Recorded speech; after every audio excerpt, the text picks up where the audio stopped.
대부분의 클라이언트 개발자들이 클라이언트 개발을 잘 못해요. 그게 사실 문제예요. 재택근무하는데 누구 한 명이 일 안 했다고 얘기해 주세요. 그럼 재밌을 것 같은데. 햇니 일 안 했잖아요. 오케이, 그렇게 할까요? 푸시 뭐 했어요? 커밋 로그 보니까 아무것도 없었는데 하면서. 제가 최근에 했던 것 중에서 이제 get에서도 이제 리소스를 여러 개를 가지고 싶은 니즈가 있는데 이 get 파라미터로 그냥 막 보통은 특정 파라미터에다가 이제 컴마 같은 걸로 해가지고 이렇게 스플릿해서 쓰잖아요. 근데 그게 너무 못생겨 보이는 거예요. 그래서 get body 안에다가 그냥 JSON 아규먼트를 넣어서 살 수 있으면은 되게 좋겠다 해가지고 썼는데 이제 최근에 문제였던 게 뭐냐면 이 뒤에 슬래시가 있거나 없으면 그걸 리다이렉트 해주는 프레임워크들이 있어요. 그러니까 고에 있는 진도 그렇고 아니면 장고에 파이썬에 있는 장고도 그런 거 해주는데 그 과정에서 리다이렉트 해주는 과정에서 그 바디가 유실되는 이슈가 있는 거예요. 근데 원래 사실은 get 안에다가 이제 바디를 넣는 게 되게 뭔가 제네럴한 사용은 아닌데 하면 안 되죠. 스펙에는 된다고 돼 있는 거잖아. 그쵸. 왜냐면은 엘라스틱 캐시가 그렇게 써요. 엘라스틱 캐시가 get 바디를 쓰거든요. 레틱스나 뭐 이런 거 하는 거죠? 아니요. LS 서치 아니에요? 엘라스틱 캐시. 엘라스틱 서치. 아 그쵸. 엘라스틱스가 그렇게 하네. 엘라 서치에서 get에다가 바디를 넣어서 요청하는 형태를 취하고 있거든요. 엘라스틱스가 콜이 날릴 때 그게 스트링 깜빡했어. 엘라스틱 서치가 콜이 날릴 때 콜이 스트링 엄청 긴데 그 get으로 날리잖아요. 레스트풀하게 포스트로 안 날리잖아요. 맞아요. 근데 캐시가 안 되잖아요. 캐시를 쓰려고 하는 게 아닌데요. 쿼리의 요청인걸요? 캐시 할 수 있도록 해야죠. 네, 일라스틱 캐시- 서치는 캐시가 뭐 필요가 없으니까. 아니요. 캐시 할 수 있어요. 클라우드 바디를- 프론트나 이런 CDN에서 캐시 정책을 헤더도 보나 바디도 보나 이렇게 체크하면 되죠. 아니요. 바디는 못 봐요. 바디는 못 봐요. get에서. 아 그래요? 네. 그래서 GraphQL에서도 그런 당연히 니즈가 있거든요. 바디로 CDN 캐시를 하고 싶은. 그래서 그렇게 못하고 쿼리를 그냥 해시로 만들어서 그냥 넣는 URL에 박는 방식을 취해요. persistence 쿼리라 그래서. 이게 낫겠네. 그러니까 굳이 이 get이란 요청은 URL을 딱 그냥 브라우저를 열고 get 요청을 딱 한다는 거는 그냥 URL에 그 요청을 딱 치는 거잖아요. 그냥 URL을 딱 쳤을 때 같은 게 나오냐 아니냐라고 그냥 판단하면 될 것 같아요. 그 get 요청이 난 뭔가를 얻는다는 행위니까. 그러면 그 관점에서 바디에를 뭘 실어서 보낸다는 거는 도메인에 뭘 쳐서 바디에 실을 수는 없으니까 일단 거기서 레스트함이 깨진 게 아닌가.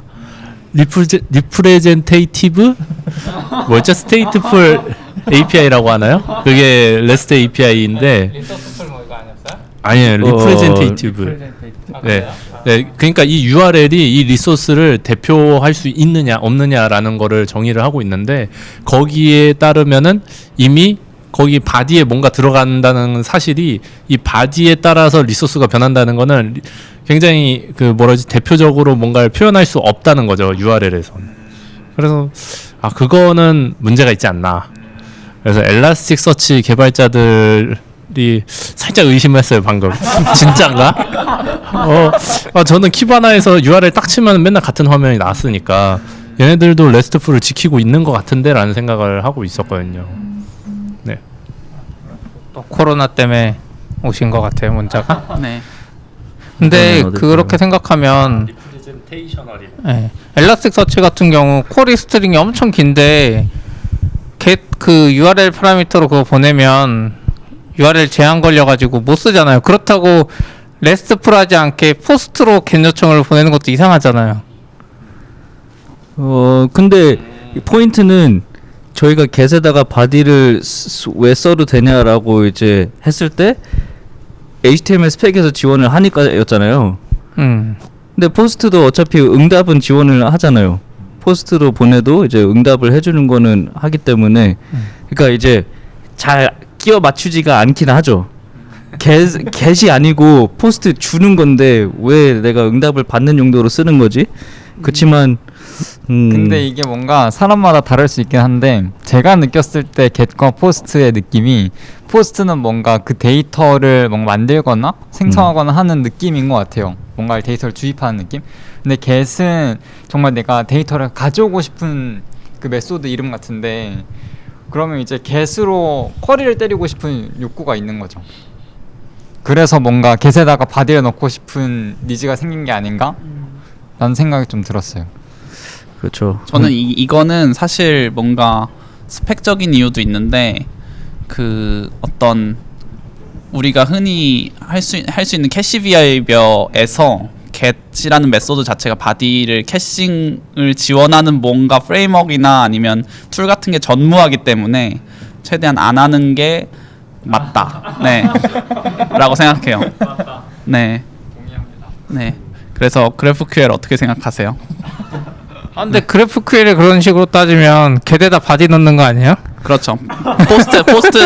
포스트를 쓰죠. 네, 그러니까 그 REST로 get과 post를 구분한 이유가 있는데 GraphQL이 그걸 다 없애버리고 네, 그냥 맞아요. GraphQL 세상은 다 post고. 무조건 200. 네. 에러도 200이에요. 아 그래요? 에러도 200이요? 네, 무조건 200 코드예요. 아, 네. 네.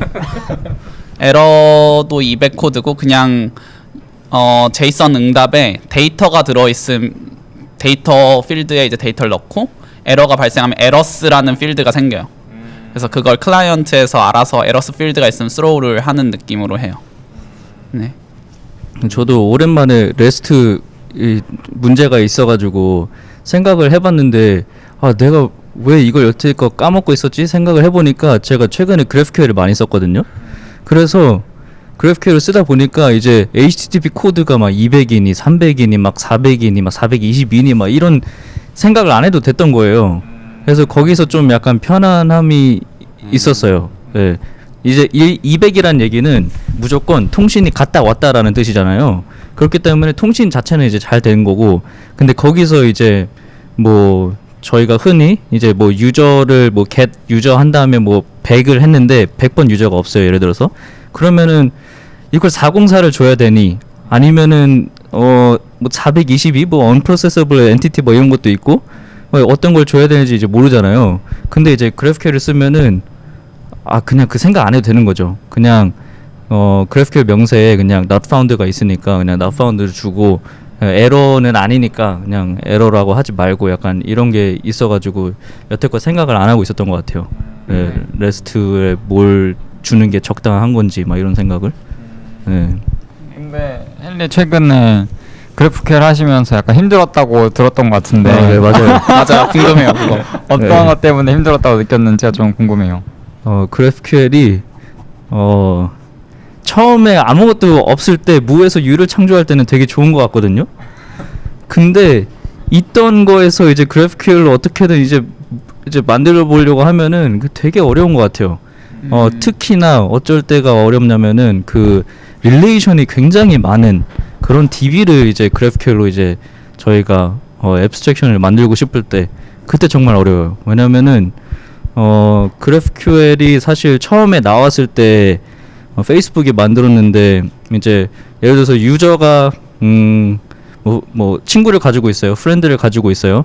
근데 그 친구는 또 뭐 에이지나 뭐 이런 게 있겠죠. 뭐 성별이나 뭐 이런 게 있겠죠. 그러면은 유저의 프렌드를 가지고 오려고 하면은 저희가 원래 DB를 썼을 때는 그냥 유저에다가 뭐 레프트 조인 해가지고 프렌드를 넣은 다음에 레스트에다가 유저 슬래시 뭐 100 치면은 프렌드를 같이 주잖아요. 근데 GraphQL은 그 프렌드가 있을 수도 있고 이제 없을 수도 있는 쿼리로 만들어 줘야 되잖아요. 그래서 좀 더 유동적으로 좀 더 다이나믹하게 이제 만들려고 하다 보니까 이걸 어떻게 해결을 해야 되지 하다가 이제 데이터 로더라는 게 나온 거거든요.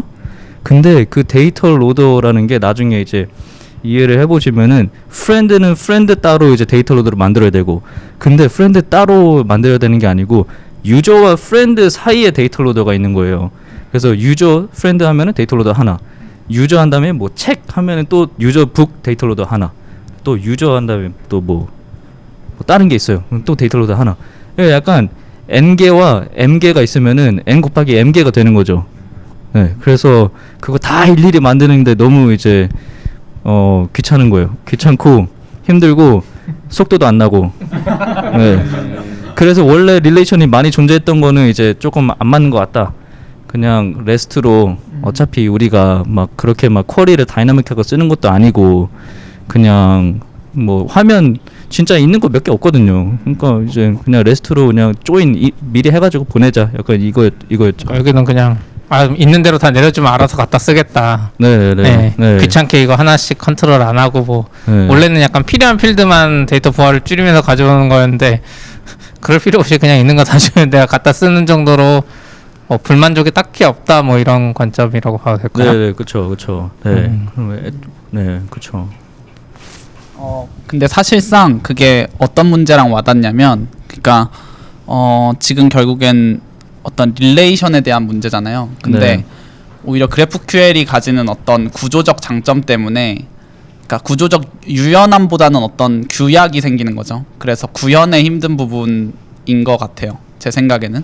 근데 뭔가 이 구조적 제약을 두면 어떤 점이 좋냐면, 클라이언트 사이드에서 이제 캐시를 인발리데이션 하는 룰을 짜는 게 엄청 유용해져요.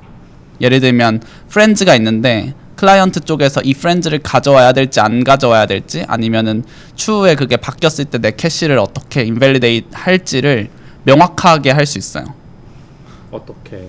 그러니까 그 GraphQL에는 ID라는 타입이 있어서 예를 들면 프렌즈 1번을 가져왔는데 네임이 뭐 헨리라고 했으면 그걸 만약에 다른 어딘가에서 뮤테이션을 통해서 응답이 왔는데 똑같은 아이디 1번에 헨리 2로 변경이 되면 그 부분을 바로 인밸리데이트 하면 되는 거죠. 그렇게 로직적으로 만들 수 있어요. 그래서 뭔가 구조적인 어떤 한계점이죠, 어쩔 수 없이. 그래서 그 데이터 로더가 말씀하신 대로 m 곱하기 n이 돼서 엄청 많아지긴 하는데 그 부분을 어떻게 해결해야 되는지가 사실 GraphQL 생태계에서 사실 초미의 관심이에요. 그거랑 그 다음에 요청 수가 많아지게 되니까 여튼 GraphQL 뎁스가 하나씩 늘어날수록 DB 콜이 한 번씩 더 늘어나는데 그 부분을 어떻게 줄일지 이런 것들이 좀 이제 관심사죠. 대부분 지금 생태계 단계에서. 제가 이제 실제로 프로덕션 레벨에서 GraphQL을 쓴 게 아니다 보니까 들었던 케이스 중에서 좀 동의했던 부분은 이제 클라이언트 개발자분들 입장에서 이제 원하는 리소스를 그때그때 패칭해 올 수 있으니까 개발 속도가 편하다라는 부분이었는데, 이제 나중에 어느 정도 프로덕션이 굴러가고 기존에 만들었던 GraphQL 상에 뭔가 로직이 좀 약간 부하가 있거나 이럴 때 이제 서버 개발자가 백엔드 개발자가 그거를 옵티마이징을 해줘야 되잖아요. 근데 예를 들면 어느 페이지에서 뭔가 느려요 라는 이슈가 들어왔을 때 기존 레스트는 그 페이지에 호출하고 있는 레스트 API를 뜯어서 그냥 걔를 옵티마이징 하면 됐었는데, 이제는 백엔드 개발자가 그 페이지에서 요청하고 있는 리소스들이 무엇인지 파악하고 거기서 어떤 부분에서 부하가 걸리는지를 탐색하는 과정이 레스트로 했던 것보다 좀 힘들다라는 이야기가 좀 있었거든요. 그래서 이런 부분 때문에 GraphQL로 하면 확실히 이런 거 옵티마이징 하는 게 좀 힘들지 않을까라고 생각을 했었는데, 그건 저는 어떻게 생각하냐면 그걸 해결하기 위해서 사실 아까 말씀드렸던 persistent 쿼리 같은 게 등장하는 건데, 그러니까 쿼리 단위로 캐싱을 하면 돼요. 그러니까 예를 들면 결국에는 클라이언트는 이제 빌드가 돼서 나가는 제품이기 때문에 그 안에서 다이나믹하게 쿼리를 바꾸지 않거든요, 절대. 그러니까 쿼리가 한번 찍혀서 나가면 그대로만 와요. 대신에 쿼리가 그대로 있고 그 안에 베리어블만 바꿔서 주는데, 그럼 그 쿼리랑 베리어블을 해시를 만들어서 그냥 캐시 키로 만들어서 해당 키가 있으면 레디스 한번 찍고 들어와서 주고 이런 식으로 할 수 있고요. 그 다음에 이거를 뭐 아폴로라는 회사에서 사실 이걸 매니지드 서비스로 제공해요. 그냥 CDN으로 이걸 할 수 있게. 그래서 사실상 뭐 어떻게 보면은 이런 느낌이에요. 데이터를 가져오는 부분은 어떤 사실 제가 느끼기엔 뮤테이션은 뭔가 느려도 될 것 같고 로딩으로 클라이언트에서 처리하면 되니까. 근데 쿼리가 문제인 건데 데이터를 가져오는 게 뎁스가 만약에 깊어진다. 지금 저희 같은 경우에 니어 리전스라는 쿼리가 있는데 그게 되게 깊어요. 지금 뭐 리전스 유저의 리전스에 니어 리전스에 뭐 이런 식으로 사용하고 계신데, 이 부분은 하나 둘 셋 넷 하면은 DB에 콜이 4번 가고 아니면 마이크로 서비스가 껴 있으면 그 콜까지 껴 있거든요. 그럼 당연히 느릴 수밖에 없죠. 이거는 어떤 뭐라 그래야 될까? 이게 만약에 하나의 RDBMS면 최적화할 수 있죠. 근데 서비스 단위로 쪼개지고 아니면은 RDBMS와 노시퀄을 섞어서 쓴다든지 이런 반드시 발생하는 문제인 거고, 결국에 이거는 기존의 백엔드에서는 뭐 CDN으로 캐시를 둔다든지 아니면 앞단에 뭔가 URL을 통해서 캐시를 한다든지 이런 식으로 그냥 찍어버리잖아요, 캐시를. 그렇게 GraphQL도 할 수 있어요. 그냥 쿼리. 근데 쿼리 방식이 어떤 차이인 거죠. 그러니까 어려운 게 아니라 다른 거라고 보통 표현을 해요, 저희 생태계에서는. 네. 에릭 빨리 오세요. 네, 오세요. 이쪽에 앉으면 돼요.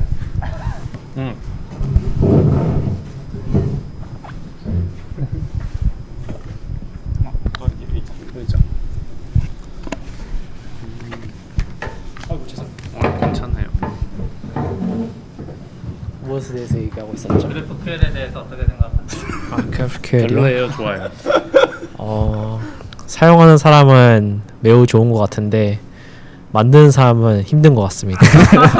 그러면 좀 더 정확하게 백엔드 개발자는 힘들고 프론트 개발자는 좋다 이건가요? 아, 네, 맞아요. 아, 꼭 그런 것도 아니고 그냥 사용하는 사람? 약간 클로바를 이제 사용할 때도 백엔드지만 클로바를 약간 또 사용할 때 프록시로 사용할 때 그때는 엄청나게 편한 것 같은데. 클로바 설명을 해줘야 되는 거 아니에요? 아, 맞네요. 뭐 말하면 안 되는 거 아닌가요? 상관없죠. 네. 솔직히 상관. 일단 당근마켓에서 약간 중간 역할을 맡고 있는 그게 클로바고요. gRPC 통신을 직접 못하는 애들이 이제 클로바에서 대신 해주는 그런 역할을 하는데, 제가 그 작업을 오딧 작업을 하는데 확실히 사용할 때는 편한데 이제 뮤테이션 완전 처음으로 GraphQL 아무것도 몰랐을 때는 좀 힘들었죠. 근데 REST API는 확실히 그냥 규격이 딱 그렇게 정해진 게 아니고 약간 진입 장벽도 낮은 것 같아가지고 후딱 만들기는 좋은데 이제 GraphQL은 좀 시간이 걸렸던 것 같아요. 저 이거를 이해할 수 있는 게, 여기는 이제 어디 작업하면서 GraphQL 우선 뭘 썼잖아요. 네. 유저 정보 갖다 썼나요? 네, 맞아요. 우선 갖다 쓰고 자기 서비스도 이제 GraphQL로 구현해야 돼, 자기가. 맞아요. 그러니까 쓸 때는 편했고, 내가 이걸 클로바 안에다가 GraphQL에다가 내가 구현해 주려고 그러니까 답답한 게 아니었을까. 네. 근데 저는 이게 어떻게 생각하냐면, 그러니까 결국에는 저희 GraphQL 서비스가 해주는 건 각 서비스별로 사실 그것들을 해도 되는데, 이 GraphQL 서비스가 의미를 가지는 건 다른 서비스들 간의 관계를 정의하는데 사실 의미를 많이 가져요. 그러니까 만약에 어딧 같은 경우는 사실 GraphQL에 그 서버를 구현하는데 굉장히 불편했을 거예요. 왜냐하면 관계가 없거든요. 근데 예를 들면 캐러터스라든지 그 유저 모델이라든지 지금 다른 모델들에서는 엄청 간단해요. 그냥 만약에 내가 유저 정보를 뿌려주고 싶다 그러면 유저 아이디만 그냥 리턴해주면 알아서 리졸브 되는 형식이라서. 맞아요. 네, 그래서 그리고 또한 어떤 서비스 간의 관계를 얘가 표현하고 있기 때문에 누군가 신규 입사자라든지 아니면 정말 아무것도 모르는 사람이 딱 와서 이 API만 보면 사실 대부분의 도메인 널리지 이해할 수 있어요. 네, 이 어플리케이션이 어떻게 동작하고 있고 이 모델과 이 모델이 어떤 관계를 가지고 있고 이거에 대해서 명확하게 이해할 수 있어요. 이거는 사실 어떻게 증명할 수 있냐면 GitHub 그 API v4를 들어가 보시면은 그거 이제 실제로 API를 날려볼 수 있는 플레이그라운드를 제공하는데, 그거는 API 도큐멘트를 안 봐도 다 할 수 있어요. GraphQL 널리지만 있으면. 그래서 내 레포지토리 목록에 스타가 몇 개인지 가져오는 API를 굳이 문서를 뒤지지 않아도 그냥 이해할 수 있고, 네, 그리고 그 GitHub API에 들어있는 스키마를 쭉 보고 내가 GitHub이라는 서비스가 어떤 도메인 널리지를 가지고 있는지를 100% 이해할 수 있어요. 확인해봐야 되는 거 아니에요? 어떤? 지금? 근데 이게 장점인데, 장점은 명확한 장점이에요, 사실. 왜냐면은 저희가 이거를 뭐에 비유할 수 있냐면은 이제 자바스크립트로 개발을 하냐 타입스크립트 개발하냐 약간 이거거든요. 타입스크립트는 저희가 문서를 보면서 개발을 해야 되고 자바스크립트는, 근데 타입스크립트는 어느 정도 그냥 점 누르면은 다 나와요. 내가 쓸 거. 예. 근데 이게 또 단점이 뭐냐면은 REST로 했었으면은 그냥 API 엔드포인트 제가 뭐 사실 API도 그렇게 어려운 게 없어요. REST도 그냥 패턴이 다 있어요. 그냥 뭐 개수로 하면은 뭐 슬래시 뭐 유저스 슬래시 뭐 백 슬래시 뭐 프렌즈 하면은 유저의 프렌드를 가지고 와라 약간 이런 거거든요. 근데 그걸 가지고 오라고 했을 때 이제 저한테 필요한 게 다 나와요. 그거 하나만 치면은 이제 프렌드의 뭐 아이디나 뭐 나이나 뭐 성별이나 그리고 프렌드가 뭐 관심 있어 하는 뭐 영화들이나 뭐 책이나 이런 거 다 클라이언트에서 그려줄 거를 이제 백엔드에서 이제 제공을 해놨기 때문에 저희가 막 디자인 도큐멘테이션 만들어가지고 이제 했겠죠. 그러면은 클라이언트는 그냥 딱 치고서 그거를 그냥 내 클라이언트에다가 그냥 그려주기만 하면 되는 거예요. 근데 이제 GraphQL로 하면은 제가 백엔드 개발자가 이거를 어떤 식으로 개발을 하고 그 모델 안에 어떤 어트리뷰트가 있는지 다 이제 알고 있어야 돼요. 내 머릿속에. 그래야지만 이제 내가 프렌드 한 다음에 괄호 연 다음에 이제 아이디 있지. 나이 있지. 성별 있지. 그 뭐지? 그 영화 리스트, 뭐 책 리스트 이런 거 이제 다 그 프론트엔드 쪽에서 이제 알고 있어야 된다는 거죠. 그래서 그거에 약간 피로도가 좀 있긴 있어요. 왜냐면은 저랑 지금 다른 한 분이랑 이제 같은 백엔드를 보면서 이제 개발을 하는데 사실 둘 다 이제 똑같은 걸 쓰는 거거든요. 근데 서로가 이제 이거는 뭐로 썼어요? 저거는 뭐로 썼어요? 이제 제가 이제 다 막 참고를 해야 되는 거죠. 막 GraphQL 어떻게 썼는지 막 그쪽에서도 이제 어떻게 썼는지 이렇게 참고를 해가면서 해야 되기 때문에 REST를 했었으면은 그냥 URL 여기 있어요. 알려주면은 제가 딱 잘 나오네요 하고서 이제 이거 그냥 그리면 되는 거죠. 그래서 약간 장단점이 있는 것 같아요. 네.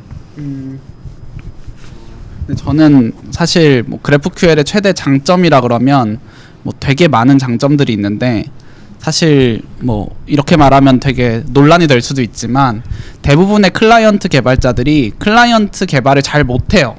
그게 사실 문제예요. 그러니까 이런 거 좋아요. 네. 그러니까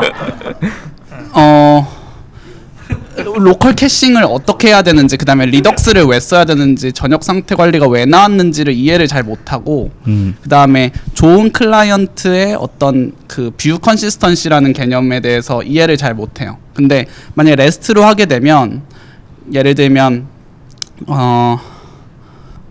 어떤 경우가 있냐면, 그러니까 뷰 일관성이라는 게 내가 어떤 정보를 업데이트하거나 아니면은 그 정보가 새로운 정보로 들어왔을 때 그 정보와 관계된 모든 것을 수정을 해줘야 되는데 그 부분을 REST로 처리를 하려면 결국엔 내가 데이터를 노멀라이즈해서 저장을 해야 돼요. 그 부분이 사실 굉장히 어려운 부분이거든요. 근데 GraphQL을 쓰면 그 친구가 알아서 해주기 때문에, 그리고 로딩 처리나 아니면 에러 처리도 무조건 if 분기를 타야 돼요. 보통 대부분 AJAX 날리고 그 다음에 로딩 에러를 해야 되는 건 아는데 대부분 안 해요. 왜냐하면 그거 처리해 주려면 또 스토어 파가지고 또 해야 되거든요. 그래서 귀찮거든요.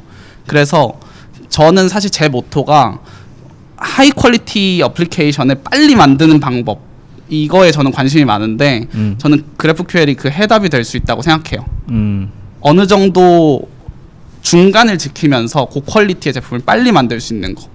제가 말하는 고퀄리티의 제품은 로딩이나 뭐 에러 처리도 다 돼 있고, 그 다음에 뭐 에러가 날 수는 있죠. 당연히 버그가 날 수는 있어도 고객한테 에러가 났다는 사실을 인지시킬 수 있고, 로딩 중이라는 걸 인지시킬 수 있고, 뷰 컨시스턴시가 완벽하게 맞아서 백엔드에서 컨시스턴시가 안 맞을 수 있죠. 캐싱 때문에. 그래도 내 화면에서의 컨시스턴시는 완벽하게 맞는 거. 서로 간의 유저 간의 컨시스턴시는 다 다를 수 있어요. 뭐 누구는 헨리로 보이고 누구는 헨리2라고 보일 수 있지만 내 화면 내에서는 헨리2면 다 헨리2고 헨리면 다 헨리여야 돼요. 그게 굉장히 저는 중요한 포인트라고 생각해요. 네. 근데 그 뭐지? 스토어를 써도 사실 그게 가능한 거잖아요. 그렇죠. 네, 스토어를, 그리고 저는 약간 프론트엔드에서의 그 상태 관리에서 쓰는 캐시 있잖아요. 그게 조금 뭐랄까 막 그렇게 큰 기능이 아니라고 보는 게, 그렇게 에너지를 쏟아 부을 기능이 아니라고 보는 게, 왜냐면은 결국에 프론트는 몰라요. 이 데이터가 변경이 되는지 안 되는지, 내가 지금 다시 리퀘스트를 보내야 될지 안 보내야 될지, 이걸 결국에는 모르거든요. 왜 몰라요? 왜냐면은 예를 들어서 제가 토니의 페이지를 보고 있었어요. 유저 슬래시 토니를 보고 있었어요. 네. 근데 토니가 이제 한 살을 더 먹으셨어요. 근데 제가 생일을 몰라요.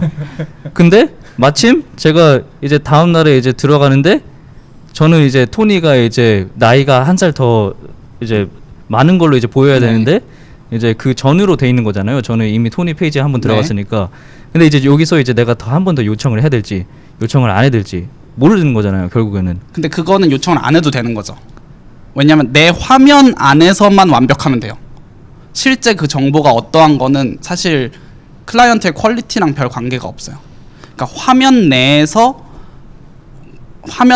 예를 들면 그 포스트를 좋아요를 눌렀는데 그 좋아요가 다른 데서 보면 좋아요가 안 눌린 걸로 되어 있으면 안 돼요. 좋아요가 눌렸으면 좋아요가 눌린 걸로 돼 있고 다른 데서 지금 얘는 70으로 떠 있는데 뭐 제가 알림을 눌러서 쭉 리스트가 떴어요. 근데 거긴 74가 됐어요. 그럼 얘 70도 74가 돼야 돼요. 이걸 하려고 사실 리액트를 만든 거예요. 페이스북이. 디클러레이티브 UI라는 게 사실 이거의 핵심이 있는 거고 GraphQL에 그 아까 전에 말씀하셨던 프로퍼티를 다 적어야 되잖아요. 그 이유도 사실 그거예요. 이걸 선언적으로 하고 싶어해요. 페이스북은 이 문제를. 그래서 별이 없는 이유도 사실 그거랑 맞닿아 있어요. 무슨 별이요? 그 GraphQL에 프로퍼티에 별을 하면 에스터리스크. 만약에 다 받아올 수 있다는 그런 게 있으면 어떻겠냐라고 얘기하는데 그게 없는 이유가 그 페이스북에서 주창하는 그 선언적인 방법들, Declarative UI, 그 다음에 GraphQL을 통한 Declarative Data Fetching 이거의 어떤 핵심이에요. 네. 뭔지는 알 것 같아. 예전에 이제 그냥 뭐 이런 리액트 같은 웹 시대가 오기 전에도 HTML로 만들다 보면 그냥 대충 그 페이지만 보고 짜니까 일반적으로 컨텍스트가 유지되지 않고 여기서 좋아요하고 이 뒤로 가기나 뭐 거기서 이제 AJAX로 띄운다고 띄우거나 뭐 이러다 보면 앞에 AJAX를 띄워서 좋아요를 했어. 이거 닫으면 저기 굳이 업데이트 안 하니까 옛날 걸로 남아있거나 아니면 할 수는 있는데 이쪽에서 다시 저희한테 API 호출해서 또 맞추고 하는데 아까 말한 대로 퀄리티를 높이려면 맞아야 되잖아요. 그러면 그쵸, 그 그쵸, 작업을 계속 하는데 뭐 이건 네이티브도 마찬가지인 것 같아요. 네이티브도 항상 비슷하게 가는 게 여기서 업데이트를 했는데 저기에 보여주게 하려면 뭔가 콜을 해줘야 되고 막 그런 게 귀찮으니까 스토어를 만들었는데 막 저쪽 어딘가 API 한 10뎁스 들어간 다음에 했는데 10뎁스 뒤로 돌아올 때 이걸 스토어를 또 업데이트 해야 되나 막 이런 귀찮은 로직들이 많아서 할 수는 있는데 그걸 하나하나 다 하다 보면 개발 잘하고 못하고냐의 문제가 아니라 까먹고 뭐 안 하게 되고 귀찮아서 약간 그런 관점에서는 그러니까 확실히 그 클라이언트 만드는 제품 쪽에서는 장점이 있을 것 같기는 해요. 서버 쪽은 잘 모르겠지만 아직. 그렇죠. 그러니까 이제 그냥 스토어를 사용했을 때 못하는 건 아니죠 사실. 그냥 유저가 있으면은 제가 유저를 새로 이제 등록을 했어요. 그러면은 그냥 새로운 유저를 스토어에다가 미리 이제 넣어놓고 그 다음에 이제 뭐 요청을 날리고 뭐 이런 식으로 할 수 있겠죠. 그러면은 다른 화면들은 이제 그 유저를 바라보고 있으면은 이제 뭐 미리 짐작에 이제 뭐 프로필 사진을 띄워준다거나 뭐 다른 화면에서도 또 마찬가지로 프로필 사진을 띄워준다거나 뭐 이럴 수가 있겠죠. 근데 이제 아마 토니가 말씀하시는 데에서 이제 그 어려움은 뭐냐면은 GraphQL을 안 사용했을 때 어려움은 뭐냐면은 만약에 제가 이 화면에서는 사용자와 이제 친구들을 같이 데리고 와야 돼요. 그러면은 사용자 모델이라는 게 있고 친구들 모델이라는 게 있어요. 데리고 왔어요. 이거를 스토어에다 저장을 했어요. 그러면 이 스토어의 이제 그 명세는 사용자 플러스 친구예요.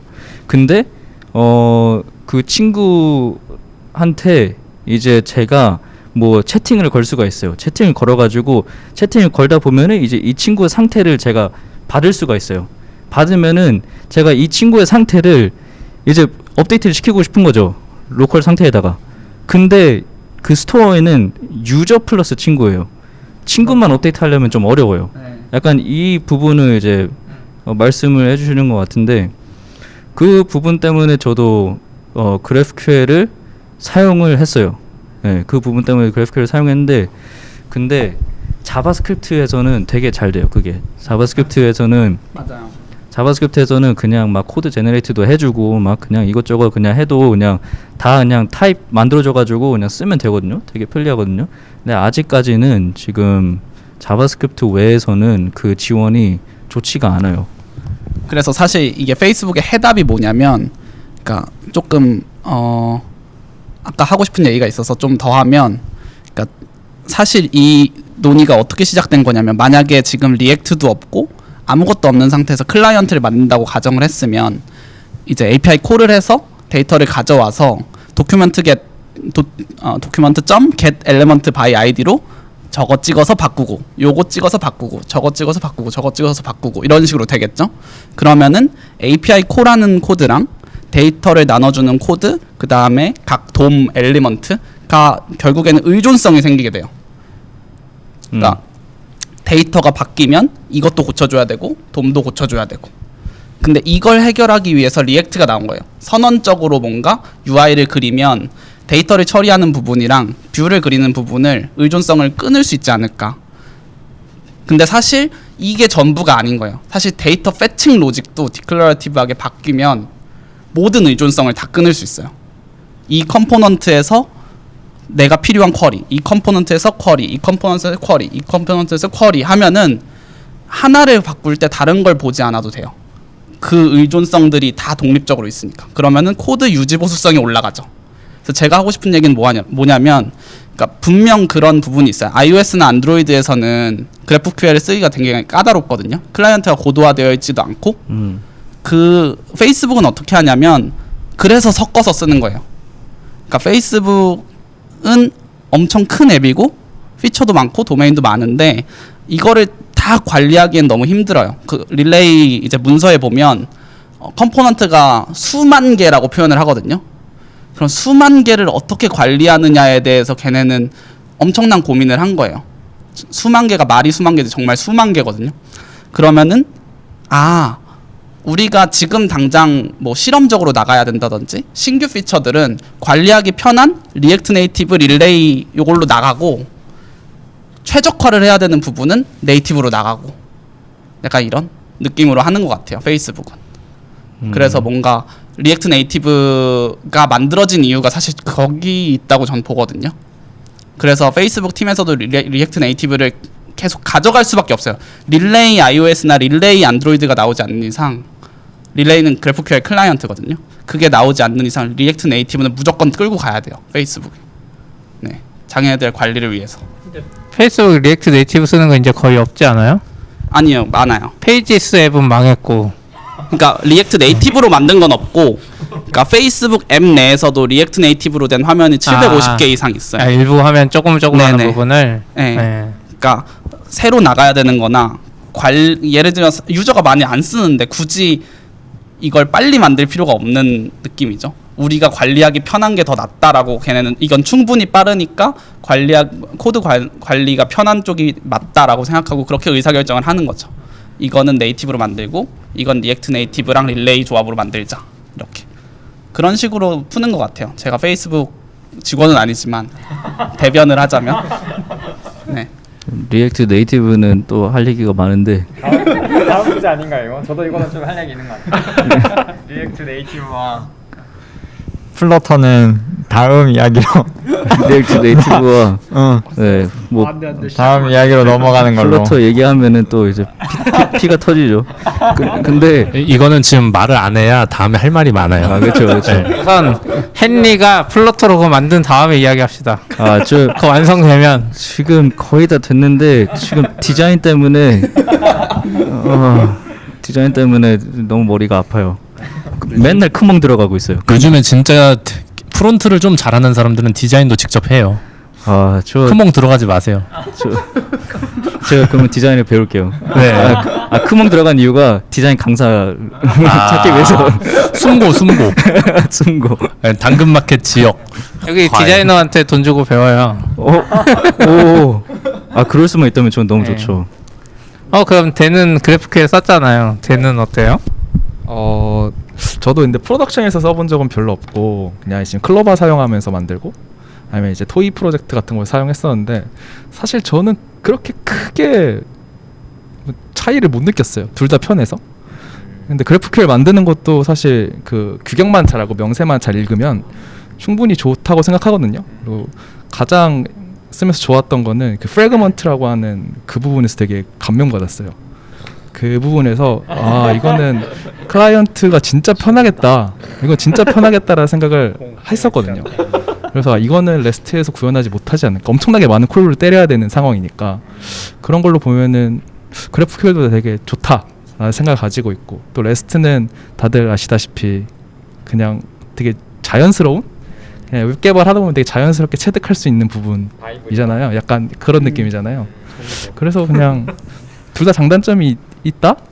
근데 저는 네. 약간 그 아까 캐싱 퍼포먼스 관련해서 캐싱 말씀해 주셨었는데 제가 좀 애매했던 게 뭐였냐면 그 GraphQL에서 하나의 그 아톰들을 관리하기 위해서 아톰들을 그래프로 연결하고 그 얘네들을 캐싱해서 거기에 연결되어 있는 다른 애들을 뭔가 익스파이어 시키거나 아니면 업데이트 쳐주는 느낌으로 저는 와닿았거든요. 그러면 이제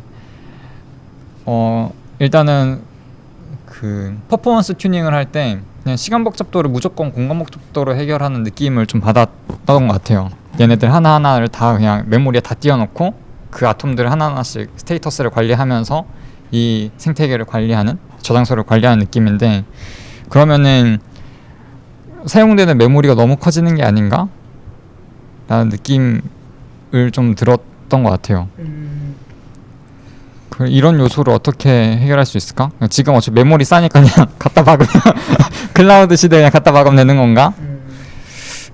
라는 생각도 들고 어떤 관점에서 근데 그 부분은 저는 그 스크립트 언어 뭐 자바스크립트 생태계가 그렇고 그 다음에 결국에는 근데 쿼리를 적게 쓰면 그만큼 함수 콜스택도 그만큼 적게 쌓이고 그래서 괜찮지 않을까 하는 생각이에요. 데이터 로더 같은 경우에도 요청당이기 때문에 해당 요청에서 많은 리소스를 가지고 오는 경우에는 당연히 뭐 메모리 문제가 생길 수 있겠죠. 근데 제 생각에 GraphQL의 단점 아까 말씀하신 단점 중에 하나가 데이터 로더가 m/n으로 이제 돼서 엄청 많아진다랑 그다음에 엄청 많은 오브젝트를 가져오는 데는 퍼포먼스 이슈가 당연히 있을 수밖에 없어요. 그래서 그거를 최대한 어떤 지양하는 방향으로 해야겠죠. 네, 이제 시간이 좀 됐는데 댄 말하는 거 들으면서 다시 에릭 말이 생각났어. 댄도 GraphQL 갖다 쓰잖아요. 맞아요.